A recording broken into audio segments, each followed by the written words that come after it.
नमस्कार दोस्तों, आइए आपका फिर हिंदी साहित्य सुधा चैनल में स्वागत है। आइए आज हम कक्षा 12 के विद्यार्थियों के लिए भारतेंदु हरिश्चंद्र जी के द्वारा लिखा गया यमुना छवि नामक पाठ का व्याख्या भाग पढ़ेंगे। तो देर न करते हुए शुरू करते हैं व्याख्या भाग। हमारा पाठ है तरनी तनूजा तट तमाल तरुअर बहु छाए। दोस्तों, इन पंक्तियों में भारतेंदु हरिश्चंद्र जी ने यमुना के सुंदर किनारों का वर्णन किया है, यमुना की जल की धारा का वर्णन किया है। और ये काव्य आपका भारतेंदु ग्रंथावली से लिया गया है। शीर्षक आपका है यमुना छवि। तो तरनी तनुजा, तरनी का अर्थ होता है सूर्य, तनुजा माने पुत्री। तो सूर्य की पुत्री अर्थात यमुना, यमुना जी को सूर्य की पुत्री माना जाता है।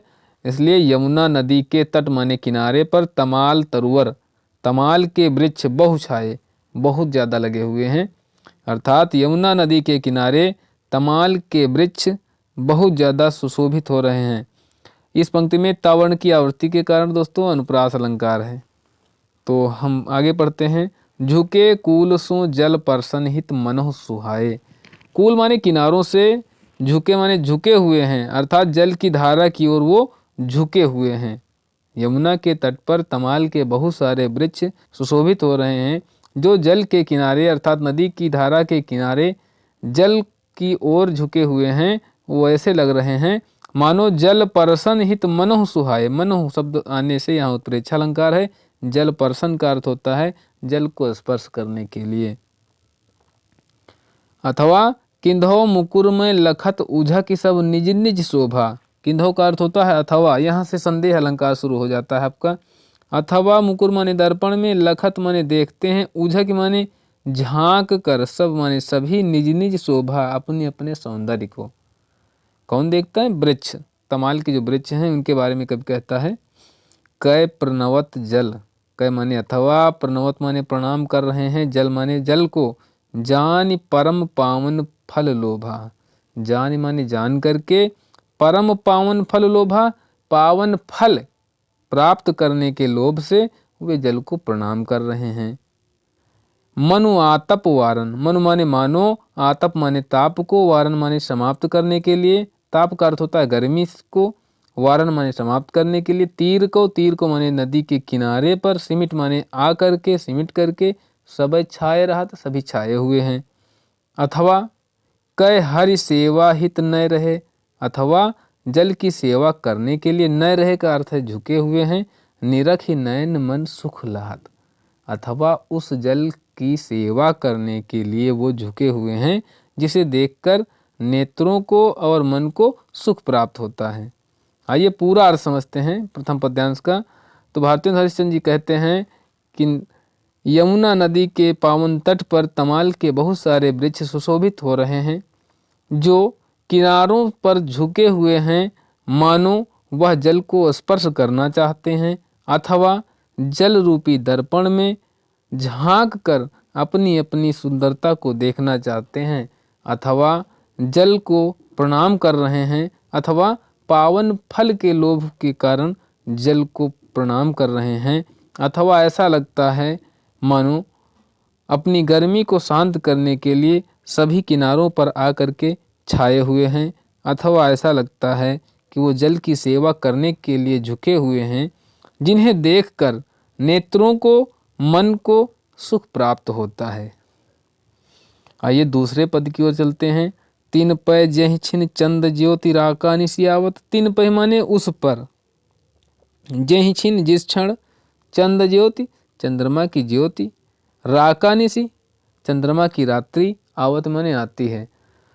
अर्थात उस जल पर जब पूर्णिमा की रात्रि में चंद्रमा की चांदनी आती है तो कैसा लगता है। जल में मिलिके, तब वो चंद्रमा की चांदनी जब उस जल में मिलती है, मिलके माने मिलती है, तो नभ अवनी लो, नभ माने आकाश से लेकर के, अवनी लो माने पृथ्वी तक, तान तनावती मानो तंबू ताना हो। उस जल में चंद्रमा की रात्रि में जब चंद्रमा की किरणें पड़ती हैं तो ऐसा लगता है जैसे आकाश से लेकर के पृथ्वी तक तंबू ताना गया हो। होत मुकुरमय सबय तबय उज्ज्वल इक ओभा। उस समय मुकुरमय माने दर्पण की तरह, उज्ज्वल माने सफ़ेद स्वच्छ, इक ओभा माने इक सौंदर्य अर्थात एक सौंदर्य होता। उस समय दर्पण से युक्त सभी की उज्जवल शोभा दिखाई देती है और उस सुंदरता को देखकर तन मन नयन जुड़ाती, तन मन और नेत्रों को बड़ा ही आनंद मिलता है। जुड़ात का अर्थ है शीतलता प्राप्त होती है। देख ही सुंदर सो शोभा, सो माने वह सुंदर शोभा देख करके तन को, मन को और नेत्रों को शीतलता प्रदान होती है, प्राप्त होती है। आगे कब कहता है कि सो को कवि जो छवि कही सके ताछन जमुना नीर की। सो माने वो, को माने कौन, कवि माने कवि है, जो माने जो, छवि माने सौंदर्य को कह सके, कह सकता है, ताछन माने उस समय, जमुना नीर की अर्थात यमुना के जल की। कवि कहता है वह कौन सा कवि है जो इस समय अर्थात ऐसे समय यमुना के सौंदर्य को कह सकता है, अर्थात यमुना के सौंदर्य को बखान कर सकता है। मिली अवन और अंबर रहत, मिल माने मिल करके, अवन माने पृथ्वी और अंबर माने आकाश, राहत माने रहते हैं। छवि इकसी नभ तीर की, छवि माने सौंदर्य, नभ सी नभ तीर की अर्थात आकाश के किनारे की भी सौंदर्यता एक जैसी होती है। आइए पूरा अर्थ समझते हैं। कवि कहता है कि उस पर अर्थात उस जल पर जब चंद्रमा की रात्रि में चंद्रमा का प्रकाश पड़ता है तो जल में चंद्रमा की चांदनी पड़ करके आकाश से लेकर के पृथ्वी तक तंबू ताने हुए हो ऐसा प्रतीत होती है। उस समय चारों ओर का सौंदर्य दर्पण की तरह उज्जवल होता है, जिसे देखकर तन, मन और नेत्रों को बहुत ही शीतलता प्राप्त होती है। कवि कहता है कि वह कौन सा कवि है जो ऐसे समय में यमुना के सौंदर्य को कह सकता है, अर्थात यमुना के सौंदर्य का वर्णन कर सकता है, क्योंकि इस समय आकाश से लेकर के पृथ्वी तक दोनों की एक जैसी सुंदरता होती है। आइए अगले पद की ओर चलते हैं। परत चंद्र प्रतिबिंब कहूँ जल मधि चमकाओ, लोल लहर लहि नचत कबहू सोई मन भायो। परत चंद्र प्रतिबिंब कहूँ जल मधि चमकायो। परत माने पड़ता है, चंद्र प्रतिबिंब माने चंद्रमा का प्रतिबिंब, कहूँ माने कहीं पर, जल मधि चमकायो, जल के मध्य माने बीच में, चमकायो माने चमकता हुआ। कहीं पर चंद्रमा का प्रतिबिंब जल के मध्य भाग में चमकता हुआ प्रतीत होता है, दिखाई देता है, जिसे लोल लहर लहि नाचत कबहू सोई मन भायो। जिसे लोल माने होता चंचल, लहर माने लहरें, लहि माने प्राप्त करके या ले करके, नचत माने नाचती हैं, कबहू सोई मन भायो। कभी चंद्रमा दिखाई देता है जो देखकर ऐसा लगता है जैसे चंचल लहरें उसे प्राप्त करके नाच रही हैं, जो बहुत ही सुंदर लगता है, जो मन को बहुत ही अच्छा लगता है। अथवा ऐसा लगता है मानो मनु हरि दर्शन हेत चंद्र जल बसत सुहायो, मानो जल के दर्शन के लिए ही चंद्रमा जल में बसा हुआ हो और सुशोभित हो रहा हो। अथवा ऐसा लगता है कै तरंग कर मुकुर लिए शोभित छवि छायो, अथवा तरंग रूपी दर्पण को लिए हुए वह अपने सौंदर्य को देख रहा हो। अथवा कै रास रमन में हरि मुकुट आभा जल दिख रात है, अथवा ऐसा लगता है कि हरि अर्थात भगवान श्री कृष्ण जी रास में रमण कर रहे हैं और उस जल में उनके मुकुट की परछाई दिखाई दे रही है। अथवा ऐसा लगता है कै जल उर हरि मूरति बसी, अथवा ऐसा लगता है कि उस जल के हृदय में हरि की मूरत बसी हुई है। ता प्रतिबिंब लखात है, ता माने उसका, प्रतिबिंब माने प्रतिबिंब, लखात है अर्थात दिखाई पड़ता है। तो आइए पूरा अर्थ समझते हैं। कवि कहता है कि जब कभी भी जल के बीच में चंद्रमा का प्रतिबिंब दिखता है तो बड़ा ही सुंदर लगता है। ऐसा लगता है जैसे चंचल लहरें उस प्रतिबिंब को पकड़कर नाच रही हों। यह दृश्य मन को बहुत ही भाता है, मानो हरि के दर्शन के लिए अर्थात जल के दर्शन के लिए चंद्रमा जल में आकर बस गया हो और सुशोभित हो रहा हो। कवि कहता है अथवा ऐसा लगता है कि तरंग के दर्पण को लिए हुए चंद्रमा अपने सौंदर्य को देख रहा हो और खुश हो रहा हो।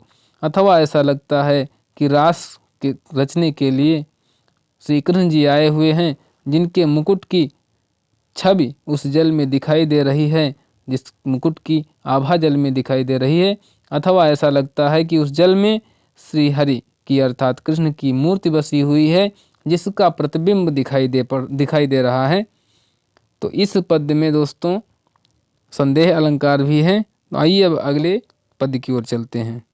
कबहू होत सतचंद कबहू प्रगटत दुर्विभाजत। कभी, कबहू का अर्थ है कभी, होत माने होते हैं, सत माने सौ, चंद माने चंद्रमा। कभी उस जल में चंद्रमा के सौ सौ प्रतिबिंब दिखाई देते हैं। कबहू प्रगटत दुर्विभाजत, और कभी चंद्रमा दिखाई देता है अर्थात प्रकट होता है, और फिर दुर्विभाजत दूर दिखाई देता है, दूर चला जाता है। पवन गवन बस बिंब रूप जल में बहु साजत। पवन गवन, पवन माने वायु के, गवन माने आने से, बस माने कारण, अर्थात वायु के आने के कारण बिंब रूप चंद्रमा का जो बिंब है अर्थात प्रतिबिंब है, अर्थात चंद्रमा का जो रूप है, जल में बहु साजत, जल में बहुत ही सुंदर लगता है। साजत का अर्थ है सुंदर लगता है। मनु शशि भारी अनुराग, कभी कहता है मन माने मानो, उत्प्रेक्षा अलंकार आ जाता है। शशि माने चंद्रमा, भारी अनुराग प्रेम में भर करके, जमुन जल लोटत डोले। कभी कहता है कि मानो चंद्रमा प्रेम में पढ़ करके, प्रेम में भर करके यमुना के जल में लौट रहा हो। कई का अर्थ होता है अथवा तरंग की डोर, तरंग की डोर से हिंडोरन करति कलोलय। अथवा तरंग रूपी डोर के द्वारा चंद्रमा हिंडोले में बैठकर अर्थात झूले में बैठकर कल्लोलें कर रहा हो अर्थात प्रसन्न हो रहा हो। अथवा चंद्रमा का प्रतिबिंब देखकर फिर संदेह करता है व्यक्ति। कै बाल गुड़ी नभ में उड़ी। कै माने अथवा, बालगुड़ी माने पतंग, नभ माने आकाश में, उड़ी माने उड़ी हो। सोहत इत उत धावती, अथवा आकाश में उड़ती हुई कोई पतंग इधर उधर दौड़ रही हो। अथवा क्या लगता है कवि को, कै अवगाहत डोलत को ब्रज रमणी जलावती। कै माने अथवा, अवगाहत माने स्नान करने के लिए, डोलत माने घूम रही हो, को माने कोई, ब्रज रमणी माने ब्रज की स्त्री अर्थात गोपिका, जल आवती जल में आकर के। अथवा ऐसा लगता है कि कोई ब्रज की गोपिका उस जल में स्नान करने के लिए अथवा डुबकी लगाने के लिए इधर उधर डोल रही हो, आ जा रही हो अर्थात तैर रही हो। पूरा अर्थ समझते हैं। कवि कहता है कभी उस जल में चंद्रमा के सैकड़ों प्रतिबिंब दिखाई देते हैं, और कभी चंद्रमा प्रकट होता है और दूर दिखाई देता है। वायु के आने के कारण चंद्रमा का प्रतिबिंब उस जल में बहुत ही सुशोभित होता है, मानो चंद्रमा प्रेम में पूर्ण होकर के, पुलकित होकर के यमुना के जल में लौट रहा हो। अथवा ऐसा लगता है कि तरंग की डोर के द्वारा कोई हिंडोला बंधा हो, जिसमें चंद्रमा बैठा हुआ हो और आनंद मना रहा हो। अथवा कभी कहता है कोई पतंग आकाश में उड़ी हुई हो, जो इधर उधर उड़ती हुई सी दिखाई दे रही हो और सुंदर लग रही हो। अथवा ऐसा लगता है कोई ब्रज की गोपिका जल में स्नान करने के लिए आई है और डुबकियां लगा करके तैर रही है। अब आते हैं पांचवें पद की ओर। मनुजुग पक्ष प्रत्यक्ष होत मिट जात जमुन जल। मनु माने जानो, मानो, जुग माने दोनों, पक्ष माने पक्ष, प्रत्यक्ष माने प्रत्यक्ष आ करके, मिट जात जमुन जल, जमुना के जल में आकर के मिल जाते हों। दोस्तों दो पक्ष होते हैं, श्वेत पक्ष और कृष्ण पक्ष। यमुना का जल भी स्वच्छ और मटमैला दोनों होता है, अर्थात यमुना का जल मटमैला है, लेकिन आज यहाँ चंद्रमा का प्रकाश पड़ रहा है, जिसके कारण कवि कल्पना करता है कि मानो दोनों पक्ष, श्वेत पक्ष और कृष्ण पक्ष, यानी शुक्ल पक्ष और कृष्ण पक्ष दोनों आकर के इस यमुना के जल में मिल गए हों। अथवा ऐसा लगता है कै तारागण ठगन लुकट प्रगटत शशि अविकल। शशि माने चंद्रमा, अविकल माने प्रसन्न होकर के, तारागण माने तारागणों को, ठगन माने ठगने के लिए, लुकत माने लुकता हो, छिपता हो, प्रगटत माने दिखाई पड़ता हो। अथवा ऐसा लग रहा है कि चंद्रमा तारों के साथ खेल रहा हो और उनको परेशान करने के लिए कभी छुपता हो और कभी दिखाई देता हो।